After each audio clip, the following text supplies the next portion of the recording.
Order. It is 10 a.m. Roll call, sir. Commissioner Wilkinson. Present. Commissioner Mullins. Aye. Commissioner Gallagher. Here. Quorum present. As you wish, please stand for the pledge and the invocation. I pledge allegiance to the flag of the United States of America and to the republic for which it stands, one nation, under God, indivisible, with liberty and justice for all. Sir. Heavenly Father, we ask your presence as we do the business of the county. We just ask that you guide and direct our actions, that we be found faithful and loyal in your service. We ask all this in Jesus' name. Amen. Thank you. Consent agenda is approval of last week's minutes, appointment order of Cindy Akers for the prosecuting attorney's office, and a monthly report from the county clerk. I move to approve the consent agenda. Second that. All in favor, aye. Aye. We do have one table agenda item. That would be the deputy pay schedule revision. I am going to propose that we go to the auditor's suggested compromise position, and basically it gives 8.4% to the starting pay increase, and that percentage drops to 4 or 5% as you go up the scale. And this will add $251,000 plus to our annual budget. And the pay scale will begin on January 1st. And Prince, I have some printouts of this up here I'll give out. Do I have a motion? I move to follow the recommendation of the auditor for the sheriff's department's salary, 2021. And I will second. Any questions, comments? Just one, we got our bid in yesterday for the insurance for the sheriff's employees. There was an $80,000 plus rise for next year, and it's going to have to be budgeted. But I thought I'd tell you that some of these situations that we've been resolving. Is this liability coverage? Is that what you're talking about? Okay. But it was an $80,000 increase. I just thought I'd mention that because that has to be figured in that overall budget. Any other questions or comments? Go, Dan. Okay, all in favor, aye? Aye. Aye, thank you. Okay. Okay, now here is the phase 3, and this thing will be maybe flashing off and on. It's IT's fault. Anyway. Had to do it to you, Jessica. Here's what I suggest that we approve today, and these amounts, and that's the list of them. Motion to approve? I would move that we approve the Phase 3 CARES Act funding. And I'd second the motion. Okay, and any questions or comments on these? Yes, Cody? Is there, and this may be a silly question, but I don't see San Francis County listed on that. Okay, you will on the next slide. Okay. Okay. Any other questions or comments? Okay, the next slide shows that here's what we have done, and Clay, look at the reserve for St. Francis County's ongoing work. And then the remaining CARES Act funds is about $190,000. These will not be released until the expense has been incurred and documentation has been provided. We're approving it now pending those people's action on that. Okay, any other questions or comments? Okay, all in favor of awarding these funds, please say aye. Aye. Aye, thank you so much. Bulletproof vest grant. I think the sheriff's department needs to talk on this one. Dan, you don't have the mic set up. Again, an IT situation. I just think it, I'd fallen down the job. I'm sorry. I started those girls. I know, right? It's Young Jessica Day. Federal bulletproof vest grant that we apply for each, not every year, but as it runs out, they put money in an account here in St. Francis County for it to pay for half of all new bulletproof vests that we have to buy. And we pay the whole thing up front, and we'll reimburse for half the money for each vest. What does a vest cost? They range in $600 to $700 range each. I guess when you sit there with a dent in one of them, it's paid off. So. Yes, you can, and you can buy cheaper ones, but to buy for level ones, like going down to Bob's Vest Shop or getting a good one in these. Like a discount vest. Yeah, you get the economy vest, okay. Exactly. anyway, we have applied for this grant and received the grant, and we just found out last week, they already deposited the money in the treasurer's office, so that grant has been through. We wanted to get it on the record that it had come through the commission while we were here. Okay, so you want us to approve the grant funding, or how do you want that? That's where you're from, being as we already have it, we better, yes, but it will save the county some money, because we are gonna have to purchase around $10,000 worth of new vests for officers that have left, and oftentimes the old vest won't fit the new guy, and we try to hire people who fit the vest. That doesn't work very well. They do have an expiration date Yeah, too, don't they? what's the life of the vest? Well, and they recommend 5 years is the recommendation, but we have done some tests on them, and we found out that that's just as far as they'll go with it. They still work years after that, and body sweat and just wearing them out in the elements, stuff does break them down, but they still work. We, a few years ago, wore some that we'd had for 20 years, and we took them out to the range and tested, they still stopped the bullets. Okay, who do you have wear them when you test them? Well, we usually pick somebody. Okay. Okay, just checking. And 2 guys in this room are up for it this year. I ain't mentioning names. How much does that job pay? Yeah. That would be interesting. There you go, somebody's job. I do know a guy sitting right here that will be needing a job, does it pay well? Yeah, but it's a short-term job. I'd like testing the firing pins on balls. Okay. Do I have a motion to accept this grant request? I move that we accept the grant request and purchase the bulletproof vest for the sheriff's department. What? Still laughing? What do you need? Are you gonna second this I'll one? second. Okay, now, do I have any comments or questions? Keep it above board, please. Okay, all in favor, aye? Thank you, Dan. Thank you. Bid award, wide format copier, recorder of deeds. GFI Digital is what we were going with. They had it was the lowest bid, but all the maintenance agreements and everything were all pretty much similar, so that was the one we decided to go with. And that maintenance agreement, I saw a $10,000 figure, 10,008 or something. Yeah, $10,855.79 was the price for the wide format printer. Okay, now that was at 3.4 cents per square foot per copy, wasn't it? Right. Okay, now, do we own the machine? Do they own the machine? We own the machine, we're buying it outright, yeah. We own the machine, Yeah. and then they service it, provide all the toner and everything. Right, that comes in with the service agreement, and then it also includes delivery, installation, connectivity, and then training are included in that also. How big's the platen on this? How big a piece can you do? 24 inch and 36 inch is what we go with. Sometimes they're smaller, sometimes they're larger, depending upon. But this also helps us do, the old one stopped working, so all our plats and surveys are in our system. The old one will not call it out of the system and then print it. You have to go manually into the vault, pull it out of its sleeve, and then copy it, and then stick it back into the sleeve, which is wearing and tearing on our old. Okay, now you have digital copies of these documents. They are, that particular group, the plats and the surveys are already in the system. Okay. The Phase 4 grant scan project that we're going through are still going through all our old books for the regular deeds. So you can call up a map of somebody's farm, Right on the computer. and how do you print that? Or Print does right it go off through straight this? from or- computer to the print, from the computer to the printer. They don't Okay, have now to- this is a copier, not a printer, that you're talking about It's today? both.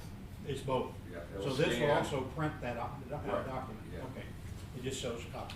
Can I ask the name of the company we're awarding this to? GFI Digital. GFI They're the ones that also have our copiers. I believe the auditor's got a GFI Sharp, I believe it is, and we have the same one that the auditor has. And so it's the same company that can service both. It kind of works out better for us that way also. Does the printing, are the printing and the copying costs the same? The 3.4 cents per square foot? For the copier and the wide format, Yeah, that I do not know. I'd have to check. I just thought maybe just, Yeah. you know, count them both as the same, I wasn't sure. Same amount of ink, whatever.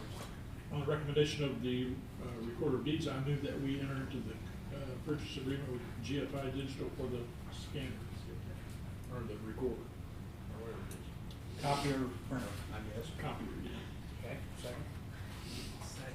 Okay, any questions? All in favor, aye? Thank you. Okay, next meeting will be here next week, and that'll be just before the Thanksgiving break. I put on there that next week, Thursday and Friday, of course, will be closed for Thanksgiving. Other business, correspondence.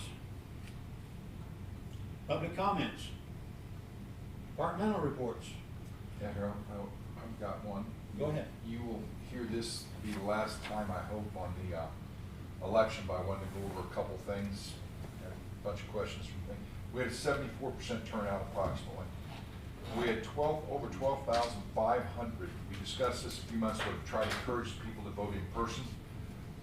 Previous to the election, we had 12,500 absentees, which is an in-person absentee and the mail-in absentee. 45% of the people that voted in that manner. Seems that they loved it. I'm meeting with Senator-elect Gannon tomorrow about doing some type of legislation to try to promote more in-person, no excuse absentee rather than sending out mail, because when you send out mail, I don't care, you can say, I looked at the signature, it looked right. We sent 12 to this nursing home, even though 3 of them are Alzheimer's patients, don't know who they are, somebody's voting those things, so we're trying to tighten some of those up. But the state, I've never seen, we're going to go around, 2 or 3 of us in the next few months, to some of the other counties to kind of do best practices. The company I worked with prior, Edward Jones, all 15,000 offices did the same form, same time, same procedures. Not the county clerks. You call them, well, what do you do? I don't do that. What do you do? Well, it's completely different. I've never seen something that you have 100-something different versions of supposedly doing the same function.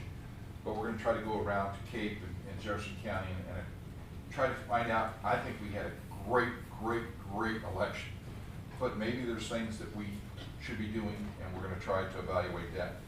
The ladies there did over 6,000 sets of paperwork on those ballots, and even when somebody brought them in, they come in earlier. We voted over 120 COVID positive patients. That was not in any of the job descriptions when we hired our staff over there. I wanted at this time thank Jackie, who does a lot of Valencia, Sue, and then we had one of our 3 full-time go down with COVID the week of the elections. Linda left here. We kept all the other ladies here so that in case we all got sick with it, we could transfer these 3 over and work the elections if we had to by phone with them there. Corey and Teresa and Rhonda, though, did a great job. Then the day of the election, the day before election, they came over because we were in-person voting at that time, over 1,500 people a day with 6 people. Plus they were having to do all the paperwork in conjunction with that. They did exceptional work. This was the biggest election we've had in a long time. By doing all the pre-voting, we had less than a 5-minute wait at any precinct of the 21 precincts. I didn't hear more than 5-minute wait. And when we're usually on a presidential, have to put somebody behind the line at 7 because there's a line after 5 o'clock that farms. No precincts reported any lines at all. They were able to process them and have them over to the office. The only thing that took a little time was processing all the absentees because they have to be individually vetted while the team's there watching it happen to make sure it's secure. But that took us a couple hours. I understand on social media that they only count absentees if there's a tie. Anyway, another true fact. Yeah, read it someplace. Anyway, so I want to thank them. They did super. Some other people like Charlotte Boyer, who did a supervisory role that day and went around. We always appreciate her work. Mike Turner, who is a golfing buddy of mine, I talked to about a month ago and said, hey, I got a problem. We've got to figure out how we're going to vote this many people with COVID, keep them apart, and all that type of thing. He's a retired military, ran 2 military bases as the highest NCO, and just took ownership of it, was there every morning at 7:30, and programmed the machines, made sure our staffing was right. He did a yeoman's work. We really do appreciate it. couple people, Jamie Mincy and Mary Leibel, two of our poll workers that didn't get paid. They're federal workers. You all might remember they appealed their Board of Equalization last year. And they came over here, and afterwards I talked to Mary, and she said, well, I'd like to be involved in the county somehow. They work for federal government in St. Louis and commute every day. And so I kept her name and contacted them and said, yeah, we'd like to help you work the election. So the big deal there is they worked 3 of the days. They came Saturday and saw we were so overwhelmed. They sat down and since they knew how to run them, they worked Friday, and then they worked Tuesday, the day of the election, and can't get paid because they're federal workers. They just did it on volunteer. Whose law is that? That's federal law. Okay. Federal law, but they could be paid, but my point is they took 3 full days and worked for us to make it run more efficiently, and went up to Terrelac, and ran it down there. And I do appreciate all of our poll workers that did a great job, and they are compensated for it. But some of those that came in for 3 full days on their days off and everything, took days off work to work just as volunteer, we really do appreciate that. Appreciate the high school workers. That was an idea somebody gave me, so well, they need service hours. They worked out there, they cleaned the place constantly out there the last few days when we were voting so many people. We couldn't have done that job. They did a great job. I think West County had a few the day of the election, and I think Bismarck, was there any others? Farmington carried on throughout, but was Central, I think. All but 1 or 2 had workers the day of the election. Farmington had workers the 2 weeks prior to the election and the day of the election. So we thank them for their service. Our St. Francis County Ambulance District really stepped up. We had so many different variations of the COVID that we had to vote curbside. If they were being isolated but they were not active, we would take them at our place. We actually took quite a few active. Linda, Jackie, and myself were in PPE gear for most of the days, taking those. But if they were someplace that could not leave their house because they were sick and could not leave their house, the ambulance district took the ballots at no cost to the county, and they brought us extra PPE material because it was getting crazy, the amount of people we were seeing that were positive that we were having to interact with. So they gave us proper gear, and then they took it to all these sites. From the day of the election, we had 6 in the last 2 hours, 1 of them in Bismarck, 2 of them in Farmington, 1 of them in Park Hills, and 2 of them in North County. He ran around. Mark's Colin Hedrick was on that day, and he ran them and got them all there before 7 because as long as they got there before 7, they counted. So the last 2, I said, I don't want you to get them back. If you don't get them back by 7, they can't count. He said, I'll get them back by 7, even if I have to hit the lights. And, but they did. The county ambulance district did a great job. The press, getting the word out that we needed to, in order to combat and to mitigate this corona. Mark did a couple great articles, and you could see the people come in to vote right after the day of the article coming out. It would increase the election. I was on Louis' program several times. He did a great job at KTJJ, KREI. Have to thank Froggy. They had us on all the time. KFMO, they really did help us. We took some ads, but they gave us a lot of freebies telling people you need to get out to make it safe for everybody. So that's it. They did a great job. Our ladies that do this full time, though, you really stepped up and took the challenge and made it to where it couldn't have ran much better. What was your Our road and bridge running the people out to the precinct sites, and who else was it? Jason with our crew here. They get the things ready the day before, and if it weren't for them, we'd have to hire somebody to take them to 20-something locations. Most counties do not have that many locations. What was your overall turnout percentage? 74%, 73.8, almost 70, and that's the highest pre-voting that's ever been. It was the highest in the state too. Yeah. So yeah, it was. We were expecting. I had predicted 68%, turned out to 74, and 45% of that was done before the day of the election. Do you happen to know what the last presidential election turnout was? Yeah, it was 25,500, and this was 28,000. Okay. So many. So there was a significant increase in even the last presidential election. Okay. Good. Any questions? Kevin, on your mail-in ballots, did you have any spoilation of those? running through the mail, where they're not. Yeah, we always have those. It's not as accurate. If they, I'm gonna give you one quick story that Jared over at Perryville told me today. And the post office did great.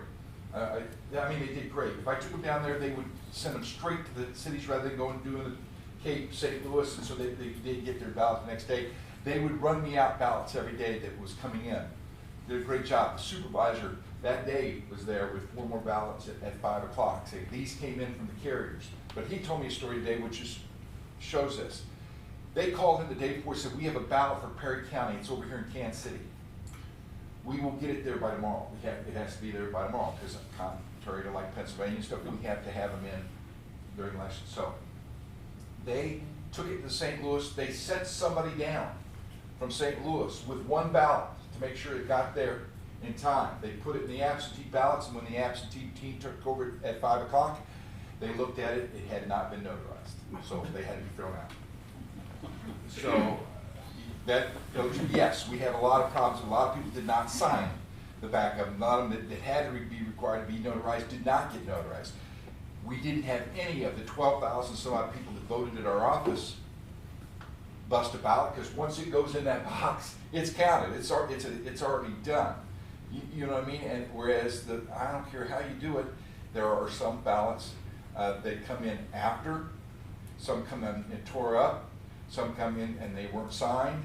We cannot accept those. We don't know who they are. We cannot accept. We have to show the state that we know who the people were that voted. And if they're not signed, all inside is a ballot without their name on it. We don't want to know what they are. We have to know that we have sent out to the people and they brought them back and brought them back in the right quantity. That was one of the more difficult things because the last couple of days got really crazy, and all those ballots that were coming in that were contaminated, I had to lock them in a metal box with the other mail-in ballots that were coming in, and then we, at the end of it, we had to say, okay, of the ballots are in there, this many came in through the mail, this many came in, we had the documentations that were brought in person, and this many were COVID ballots that were just settling in the box there because we didn't want to mix them with the other ballots because of contamination, and we had to spray them and put them in this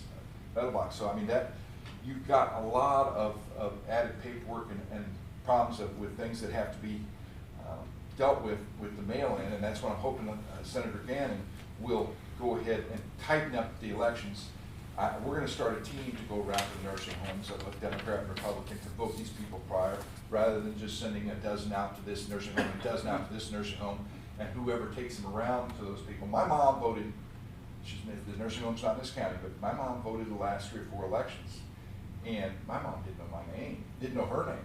And so you can't tell me whoever helped her ballot did not guide her, you know what I'm saying? And so we have the ability, if we go out there and the person is non-responsive, then we can say, I'm sorry, we can't help you decide. If you can't decide, then we have to invalidate it.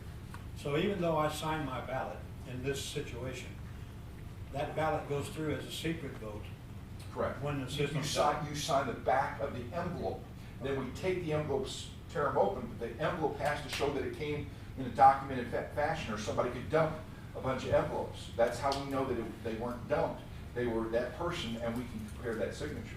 So then you pull that unmarked ballot out, unsigned ballot out, and put that in with the other secret ballots. That's right, and there's a team of Democrat and Republicans that sit in the room. That's what took us so long. We kept slicing envelopes and slicing. We had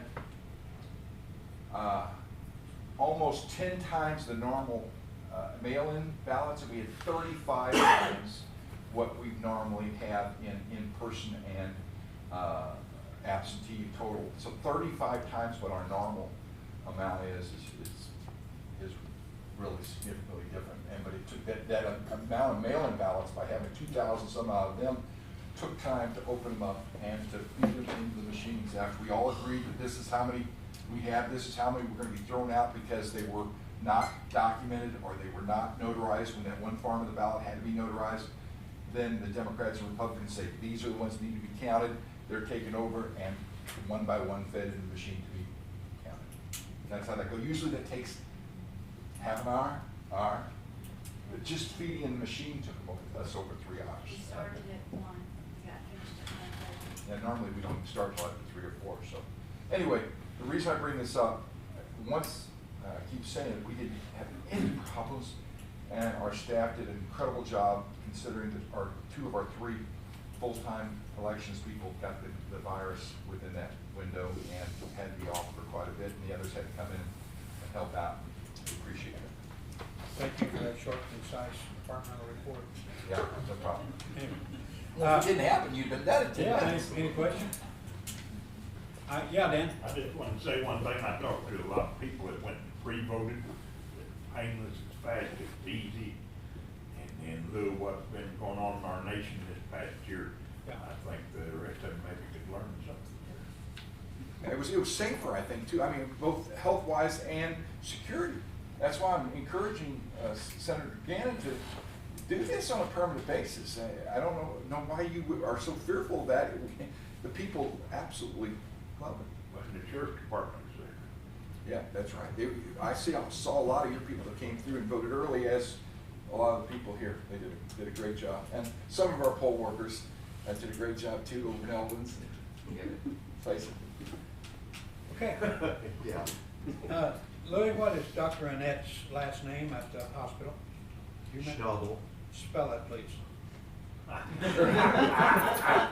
Like it sounds.